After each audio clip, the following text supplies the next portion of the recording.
Hello and welcome to Success Today. I'm Jack Canfield, your host, and I have a wonderful guest today, Kevin St Clergy, who's written a book called Beyond Blind Blaming, which I think is an incredible book and also an incredible resource, what you now do, helping people get beyond this to be more effective, produce better results. So before we get into some of that, just give us a little background about how you got to where you are now, some basic, steps of your life that led you to where you are now. Well, it's interesting because I actually started off as an audiologist, a hearing and balance specialist. And I got to be an outside rep, so I started listening to books. Part of it was back when I read your book years ago and telling me to read more and do more audio tapes. And I listened to those. I drove about 5,000 miles a month, so I would listen to 2 or 3 audiobooks a week. And if I liked the audiobook, I'd go get the book from my library. And after a while, I got pretty good at helping people grow their business because that was my role at the time. And then I thought the industry that I was in was missing the boat to what was happening online, so I started a digital marketing agency. And we grew that to 450 clients with 900 locations. It was super successful, and we sold it back in 2022 for a pretty much a life-changing exit. It was really exciting for me, and coming home from that celebration party that we had in my dream car, somebody at the party asked me, "So Kev, what's next?" It threw me. I was kind of done, as we talked about before the show, and it really bothered me. So after everybody left, I went back into my office and I sat down and said, "What's next?" And I saw this, a book on my shelf that said how to write a TED Talk. I was like, well, heck, I haven't done that. Let's get my speaking career in gear and let's go do that. And the company that I hired to help me come up with that one good idea, I didn't know what I wanted to talk about. And so they took me through this exercise. I went through my whole life. And we did all these things like, okay, what were your big lessons here as a kid? What was your big lessons in your early adulthood and in late adulthood? And we settled on this story of when I was 10 years old, which I know you like the story. And once we had that, we came up with a name. I was like, I think we should call this blind blaming. And I see this in business and careers, and it keeps people stuck for years. And they loved it. And then, so we wrote the TED Talk. And before we even got the TED Talk, I started sharing it with people on my podcast, people like John Gray, who I think is a friend of yours. Right. And they were like, "Man, I think you have a duty to write this book." And I was like, "I don't know if I want to write another book. It's a lot of work." And so we did. And then as we shared the book, you were only the second person to read the book because I didn't have the confidence to kind of go full board with it. I wanted some people to read it, tell me what they think. And now we're 2 years into the pre-launch and it's really changing lives. So that's what got me here, if that helps. Well, let's go back and tell that story about when you were 10 years old. Yeah, so when I was 10 years old, I was a phenomenal baseball player. I had a 550 batting average. And for those of you listening and don't know anything about baseball, 550 is really good. That's very good. It's ridiculously good. Now, I've had some people, it's funny, when you put stuff out on the internet, there's always some people who have to take pot shots at you. And there's a lot of people like, yeah, but that was against 10-year-old pitchers. I'm like, true. But then you were 10-year-old. I was 10 years old too. So anyway, and Babe Ruth in his heyday was 394. So it was good. And so my dad and I started working on my mindset. We started hiring additional coaches. I worked really hard. I practiced every day. I took responsibility, as you always said, and I worked every single day. I loved the game. I loved the sport, and I couldn't wait for the next season. But the next season, when I stood up to bat, I started missing. Something was different. And then I kept missing until the end of the season. I actually had a 0 batting average. And for those people who don't know anything about baseball, 0 is really bad. So I really went from hero to 0. And you can probably guess what I heard from the stands. "Come on, kid, keep your head in the game. Play to win this time." And then on the lectures I got from my dad on the way home, I still remember today about all the things I could have done better. I know there's a lot of probably parents watching that have pushed their kids a little bit, and I think you should, but it was tough. It was the first time in my life that I felt like a complete failure. And the next season we got up and I only played 2 games, and that was it. I said, I'm done. I quit baseball. And 2 weeks after I quit, we found out what the real problem was. At a fluke eye exam, the doctor practically said, "Look, you're practically blind without glasses." And then it all made sense. But here was the real problem. At no point during that 3-year stint did the adults in my life stop blaming me for something that was completely out of my control. And that's what blind blaming is. It's where you think you know what the problem is, but it ends up being something completely different. Well, I love the play on words. Blind, you were blind. Yeah. Basically, we're blaming them without seeing what's really going on. So I'm curious, show's called Success Today. What's success mean to you? Well, I love that question. It's changed as I've gotten older. I almost feel like an adult, Jack. So I'm almost there. Even my dad still calls me a punk kid going nowhere. But So I think when I first started my career, it was a number I wanted to make a certain amount of income because I thought it would give me the life that I wanted to live. And once I started to make some decent money, that number changed. Then I started to learn how to work with money. And then my definition was another number. It was the number of days that I could live and survive without having to work. And so I spent several years going after that. And then after the successful exit, and as I started to learn what really makes people wealthy is another number, and it's impact. It's the number of lives that I get to have a positive impact on. So, and with your pushing, I know we started off wanting to impact 10 million lives, but you're like, why are you only doing 10 million? And I was like, well, I don't know, it just seemed like a good number. And you're like, well, you know, when we started, we wanted to help 100 million people. So that's our goal now, is we're trying to help 100 million people find the root cause of a problem they can't seem to fix. Say that again. I love that. Find Sure. find the root cause. Find the root cause of a problem that they can't seem to fix. I always like to ask people, hey, are you ever tired of solving the same problem over and over? And I think a lot of people are. And they can take responsibility. And I'm not digging you at all. I mean, I took responsibility.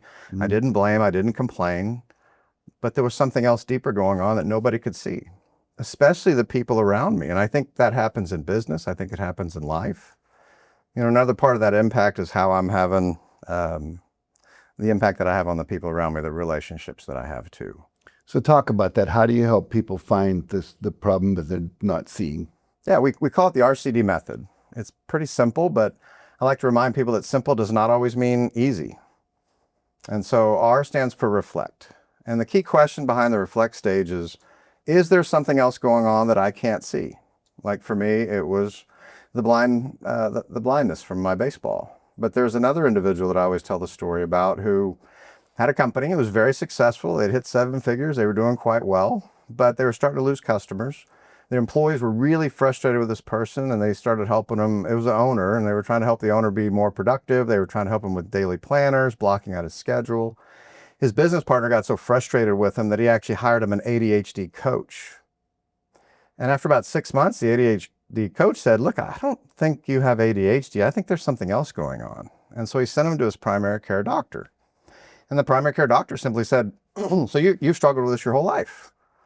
And the person said, no. And I wish people would stop telling me that. I have no idea what they're talking about. I'm just, I just need better planning. I need to take more responsibility, et cetera, et cetera. And the primary doctor said, well, let me run some other tests. And it turns out he had sleep apnea.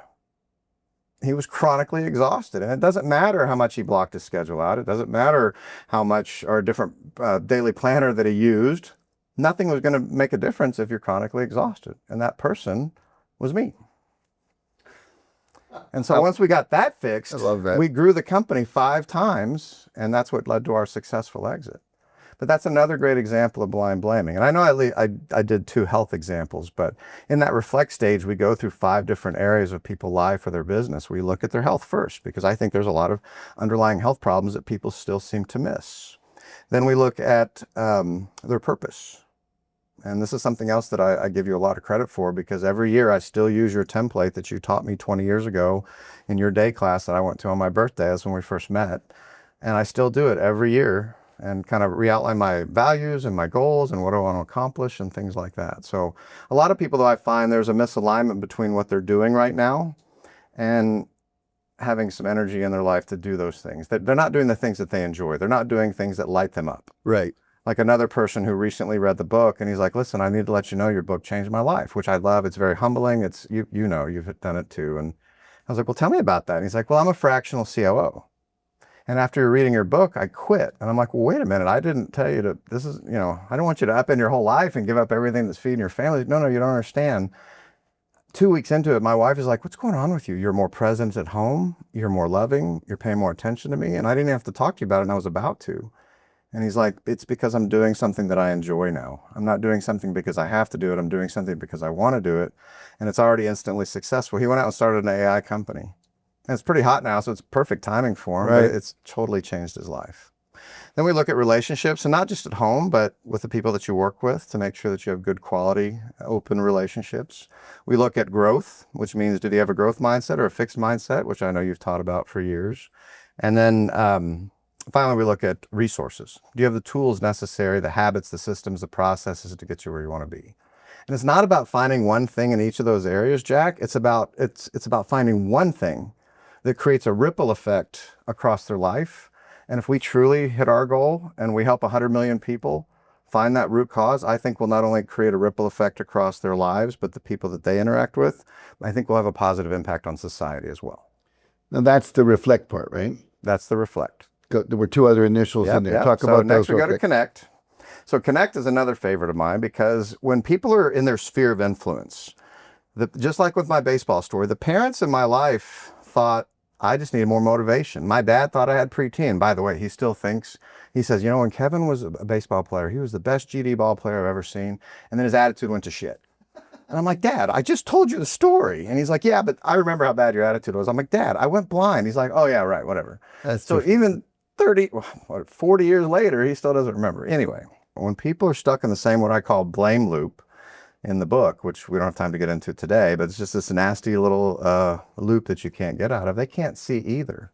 And so connect means you connect with an outside person, whether it's a mentor, a professional coach, or a mastermind group, which is one of my favorites. Mastermind groups are where you pay to be in a room with other individuals so that they can actually help you see some things that you might not be able to see. Right. And a coach is the same way. It's because when we look in a mirror, it's like the mirror versus the window. When we look at a mirror, we only see ourselves. We can't see anything else. But when somebody's looking at you through a window and they're not tied down with all, I call it a behavioral bedrock, with all the scars and successes that we have that can hold us back, they can see some things that you can't necessarily see yourself. And the third part? And the third part is decide. And this is one I think you liked as well. So this real quick story, the decide came from a client of mine, and she was looking at expanding her business, which I totally encouraged her to do. And she had been debating on these two companies who were offering her loans. And it had been about 2 months, and they kept coming back with different offers. And she came to me and she's like, well, Kevin, what do you think I should do? And I've known this woman. I've worked with her for 7 years, and I know her well enough. And her name is Kayla, and she's given me permission to share the story. And I said, Kayla, you just need to make a fucking decision. And I said it just like that. And we know each other well enough where she's like, okay. So a month later on our next coaching call, I always start my coaching calls off with what's going well, because I don't say, how are you doing? Because the world seems to be a dumpster fire for some people. And she said, oh, Kevin, you've changed my life. I'm MFDing all over the place. I mean, even my husband notices I'm making better decisions. I mean, we've made some mistakes, but now things are different and we're moving forward. And I'm like, wait a minute, stop. MFD, what are you talking about? And she's like, making a fucking decision. I'm doing it. And I'm doing it every day. And it's changed my life. And I'm like, wow, do you mind if I use that in my book? And she's like, I would love it. So now it's turned to this whole movement. The mastermind groups that we actually own and operate, people are putting MFD on their shirts. They're putting MFD on coffee mugs. I think we're going to actually start selling swag with MFD on it. There you go. That's and when good. we have some basic programs where we're doing some webinars and some other educational opportunities, and we ask them, what was your big takeaway? MFD. So at some point, once you've done the research, you've gotten an opinion from outside sources in the C, reflect, connect stages, at some point you have to make a decision to do something different and move forward. So that's it. RCD, reflect, connect, decide. So you do webinars, you have coaching program. Anything else you do in terms of supporting your clients? Yeah, we have mastermind groups, and that's probably our biggest groups, where we have people that's more of a higher end investment. But my experience is when people pay, they pay attention. That's right. And that's why we have paid groups. So we do webinars, we do live events. We do these things called free challenges. And these are where people spend 5 days with us for about an hour a day. And it just gives us a good chance to, number one, have the impact that I want to create. And it does introduce us to some people if they need a little bit more additional support or help. So these 5-day challenges where we guarantee them we'll get to the bottom of some problem they can't seem to fix. So how do people reach you? Where do they find you? Well, blindblaming.com is the best way to go. In fact, anybody that goes there right now, we've got a free copy of my book, as long as they're willing to pay shipping and handling. And yes, it is shipping and handling. A lot of people are like, oh, you're still making money on the book. I promise you, with the cost of shipping and everything else, I'm paying for the book. But if you'll go to the website, blindblaming.com, that's the best way to get in touch. Very good. Well, I love what you're doing. It's so clear. You're so clear. And the processes work, and you're getting great results. So I would encourage any of you watching today, get the book. It's free. Just pay shipping and handling. And I promise you, I know what he's talking about, because I've done a similar offer and he's not making any money on it. But once you read this, you're going to go, my God, I need this. So it's a great lead generation for you. Yeah, it is. All right. Well, thank you so much, Hey, Kevin. thanks for having me. I appreciate you joining us, and make sure you check it out.